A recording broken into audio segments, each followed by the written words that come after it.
हाँ, तो आज हम लोग फाइनेंशियल मैनेजमेंट के अंतर्गत देखेंगे determination of capital, optimum capital structure या ऑप्टिमल कैपिटल स्ट्रक्चर या अप्रोप्रिएट कैपिटल स्ट्रक्चर। पिछले दिनों आपने देखा ऑप्टिमल स्ट्रक्चर किसको कहते हैं, ऑप्टिमल कैपिटल स्ट्रक्चर किसको कहते हैं और कौन कौन से यानी कैरेक्टरिस्टिक्स उसका हम लोगों ने देखा, फीचर्स देखा। आज हम लोग डिटर्मिनेशन सीखेंगे कि कहाँ पे किस प्रकार से उसको डिटरमाइन किया जाता है। तो इसके 3 मेन पॉइंट्स हैं जिसको आप प्रिंसिपल्स भी कह सकते हो। पहला है कि ROI एंड इंटरेस्ट ऑन डेब्ट फंड, दोनों में तुलना करना। जब कभी भी डेब्ट का मिक्सिंग बेस कैपिटल के साथ कैपिटल कंपोजिशन में किया जाता है तो डेब्ट फंड पर जो इंटरेस्ट पेबल है वह रेट जो हमें देना है इंटरेस्ट डेब्ट फंड पर, और दूसरा जो कैपिटल पे रिटर्न आता है जिसको रिटर्न ऑन इन्वेस्टमेंट ROI कहते हैं, दोनों के बीच कंपैरिजन करना उचित हो जाता है। यानी डेब्ट्स का यूज करना तभी फायदेमंद होता है जब जो है rate of return on investment is greater than the rate of interest payable to debts fund. Clear है? यानी ROI हमेशा ज़्यादा होना चाहिए, rate of interest payable to debenture holders, term loan financer सब लो होना चाहिए।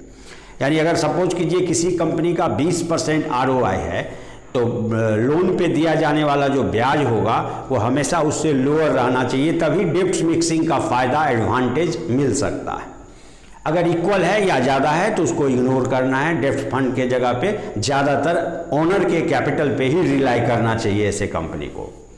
दूसरा पॉइंट टैक्सेशन का है। डेब्ट्स पे जो इंटरेस्ट पे किया जाता है वह इंटरेस्ट इनकम टैक्स के कंप्यूटेशन में टैक्सेबल इनकम में घटाया जाता है, यानी डिडक्टिबल अमाउंट है, जिसके कारण अर्निंग पर शेयर बढ़ जाता है। जबकि dividend payable on share capital is not deductible item, वो एप्रोप्रिएशन ऑफ प्रॉफिट माना जाता है, इनकम टैक्स उसको खर्च नहीं मानती।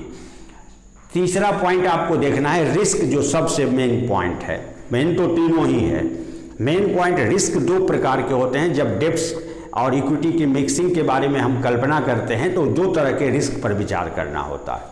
अगर ROI और डेब्ट्स इंटरेस्ट में कंपेयर करके पता चल गया कि ROI ग्रेटर है डेब्ट्स इंटरेस्ट से, तो मिलाना तो चाहिए कैपिटल स्ट्रक्चर में डेब्ट्स का, तो वहाँ पे ध्यान रखना है फाइनेंशियल रिस्क और नॉन एम्प्लॉयमेंट ऑफ डेब्ट कैपिटल रिस्क भी कहते हैं, नॉन एम्प्लॉयमेंट ऑफ डेब्ट कैपिटल या नॉन यूटिलाइजेशन ऑफ डेब्ट कैपिटल रिस्क। अगर आप ध्यान दीजिए दोनों प्रकार के, अगर आप ज़्यादा मिक्सिंग करते हो डेब्ट्स का तो आपके ऊपर बर्डन ऑफ इंटरेस्ट बढ़ता चला जाएगा। नतीजा अगर प्रॉफिट फेवरेबल नहीं रहा रिजल्ट तो उस समय इंटरेस्ट पे करना कठिन हो जाता है कंपनियों के लिए।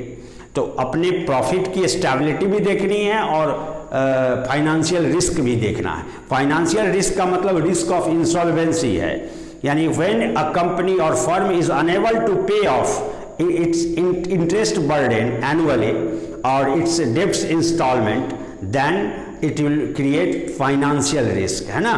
अगर आप अनेबल हो जाते हैं तो आपका फाइनेंशियल रिस्क ज़्यादा माना जाता है। तो इसीलिए डेब्ट्स का मिक्सिंग ये सब सोच के करना होता है फाइनेंस मैनेजर को कि कितना मिक्सिंग करने में बैलेंस रहेगा। दूसरा रिस्क नॉन यूज, अगर आप नहीं यूज करते हो डेब्ट फंड का तो आपका जो मेन गोल है अचीव करने का, प्रॉफिट मैक्सिमाइजेशन या वेल्थ मैक्सिमाइजेशन, उस एडवांटेज से आप दूर रहते हो। तो ना यूज करने का भी रिस्क है और ज़्यादा यूज करने का भी रिस्क है। ये दोनों ही रिस्क जहाँ पर ट्रेड ऑफ हो जाता है उसी को रिस्क एंड रिटर्न पॉइंट कहते हैं, ट्रेड ऑफ पॉइंट कहते हैं। और रिस्क रिटर्न पॉइंट जहाँ ट्रेड ऑफ होता है वही हमारा ऑप्टिमल कैपिटल स्ट्रक्चर का साइज होता है, क्योंकि उसी इक्विलिब्रियम पॉइंट से फर्म का वैल्यू मैक्सिमाइजेशन गोल जो है वो अचीव कर पाते हैं। तो इसी चीज़ को हम लोग देखेंगे। पहले ये 3 पॉइंट को आप लोग नोट कर लो।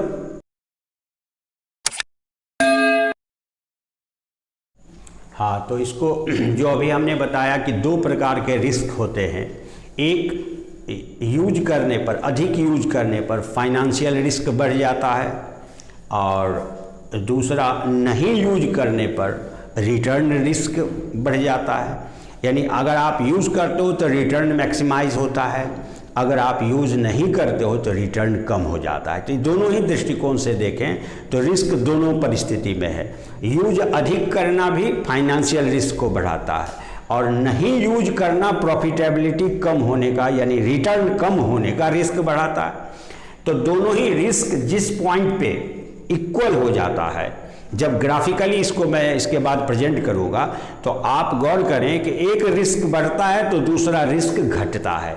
ज़्यादा यूज करने से रिटर्न बढ़ रहा है तो वो रिस्क घट रहा है। दूसरे तरफ देखा जाए तो फाइनेंशियल रिस्क बढ़ रहा है, तो रिटर्न भी बढ़ रहा है और रिस्क भी बढ़ रहा है। तो रिस्क और रिटर्न जिस पॉइंट पे एक दूसरे को इंटरसेक्ट करता है उसको ट्रेड ऑफ पॉइंट कहते हैं, और वही ट्रेड ऑफ पॉइंट का जो डेब्ट इक्विटी मिक्सिंग है वह प्रॉपर। आप इसके नीचे हेडिंग दे सकते हैं ऑप्टिमल कैपिटल स्ट्रक्चर चार्ट, और उसके नीचे ये बना देंगे आप, है ना। तो आप ट्रेड ऑफ पॉइंट जब हो जाएगा, मिक्सिंग प्रॉपर हो जाएगा, ऑप्टिमम हो जाता है, दोनों जहाँ पे इक्वल हुआ, नतीजा उस फर्म की क्रेडिटेबिलिटी भी अच्छी मानी जाती है। मार्केट में भी देख रहा है कि बैलेंस मिक्सिंग है, यानी हम लोन दे सकते हैं फर्म को क्योंकि इसमें रिस्क कम है। दूसरा आपका जो रिटर्न है ऑनर के पॉइंट ऑफ व्यू से सोचें तो ऑनर्स का रिटर्न मैक्सिमाइज होता है, बेहतर रिजल्ट आता है ऑनर को, तो नतीजा इन्वेस्टर्स अट्रैक्ट होते हैं उस प्रकार के कंपनी में इन्वेस्ट करने के लिए। तो शेयर का डिमांड बढ़ा, शेयर का डिमांड बढ़ा तो मार्केट प्राइस बढ़ा, नतीजा फर्म का वैल्यू और रेपो भी बढ़ता है, और साथ साथ जो मेन गोल है वेल्थ मैक्सिमाइजेशन टू ऑनर ये भी बढ़ जाता है। तो इस तरह से optimal capital structure attracts every firm, हाँ, सारे फर्म को अट्रैक्ट करता है कि डेब्ट का मैक्सिमम अप्रोप्रिएट होना चाहिए, अनुकूलतम होना चाहिए।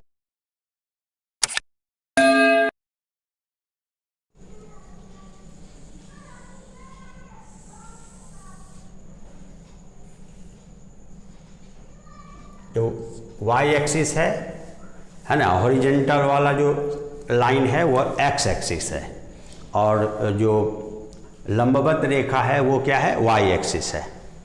तो इस पे हम लोग दिखाते हैं डिग्री ऑफ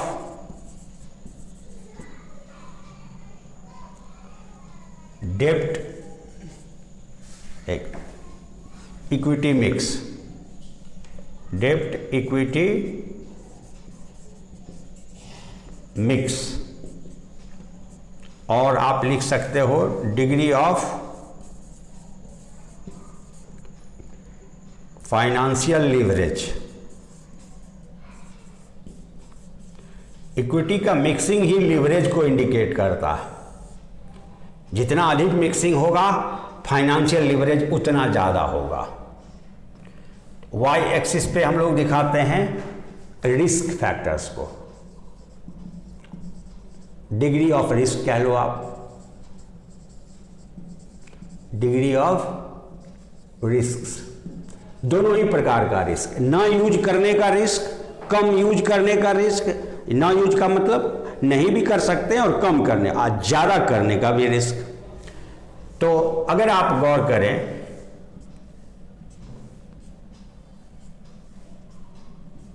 ये प्रोपोर्शन दर्शाता है कि आप 10% इन्वेस्ट कैपिटल डेब्ट का रेशियो रहते हो, 90 ऑनर का और 10 जो है डेब्ट का, 20, 30, 40, 50, इस तरह से आप डिग्री का इस्तेमाल करते हो, बढ़ा रहे हो धीरे धीरे मिक्सिंग। तो आप गौर करें अगर आप जीरो यूज करते हो, वो एक मान ले ओरिजिन को, अगर आप जीरो यूज करते हो डेब्ट्स का, तो जीरो यूज करने से कौन सा रिस्क नहीं होगा, फाइनेंशियल रिस्क बिल्कुल नहीं होगा, क्योंकि आपने डेब्ट लिया ही नहीं, कर्ज लिया ही नहीं, तो लौटाना ब्याज के रूप में या आपको क्या कहते हैं उसको, लोन के इंस्टॉलमेंट लौटाने का रिस्क नहीं के बराबर है।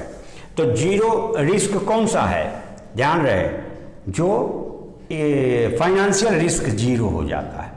तो जैसे जैसे आप मिक्सिंग स्टार्ट करते हो आपका फाइनेंशियल रिस्क बढ़ता चला जाता है ना।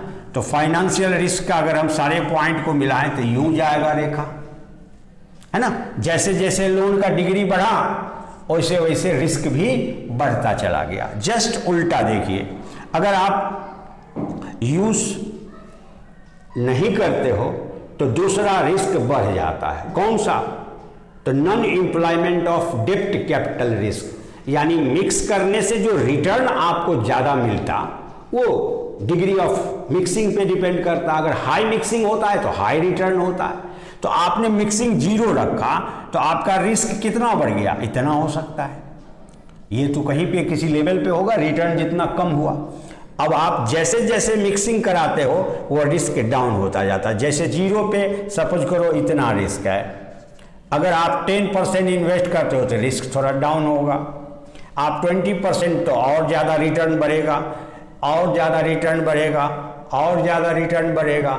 इस तरह से सारे पॉइंट को मिलाओगे तो ये आएगा। गौर करें कि जैसे मिक्सिंग किया तो ये तो आपको फाइनेंशियल रिस्क का लाइन हो गया। ये कर्व जो है वो फाइनेंशियल रिस्क को दर्शाता है, और ये कर्व जो है